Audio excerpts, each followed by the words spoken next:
एक विशाल पशु राज्य था, सिंहराज वीरेंद्र का राज्य। सिंहराज वीरेंद्र बुद्धिमान और न्यायप्रिय थे। उनके साथ उनके वफादार मित्र थे, तेज दौड़ने वाला चीता, समझदार हाथी, चतुर लोमड़ी और निडर भालू। राज्य में सब कुछ शांत था। तभी एक दिन आकाश काला हो गया, पक्षी घबराकर उड़ने लगे। जंगल के अंधेरी घाटी से उत्तर में स्थित अजीब सी चमक उठी। सभा बुलाई गई। हाथी ने कहा, महाराज, अंधेरी घाटी में वर्षों से कोई नहीं गया, वहाँ खतरा हो सकता है। सिंहराज वीरेंद्र ने गरजते हुए कहा, ये खतरा है, सब मिलकर उसका सामना करेंगे। अगली सुबह एक साहसी दल तैयार हुआ। सिंहराज, चीता, लोमड़ी, भालू। रास्ता कठिन था।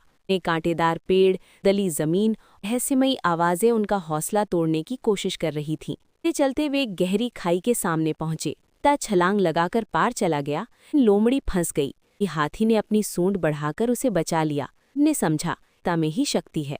से ही वे घाटी के भीतर पहुंचे। अचानक जमीन हिलने लगी। एक विशाल काला साया उभरा।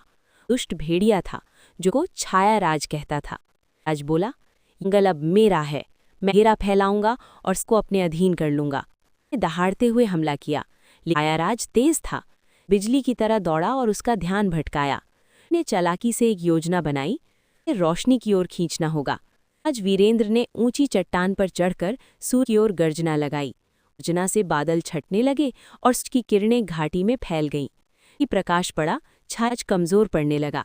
हाथ से चिंगाड़ मारी, भालू का दिया और चीत अंतिम वार किया। धुएं में बदलकर गायब हो गया।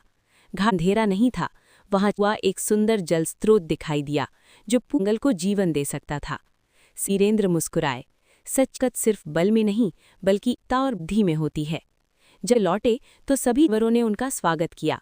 जंगल से खुशियां लौट आईं। हर साल एकता मनाया जाने लगा, ताकि सब याद रहे, जब होते हैं तो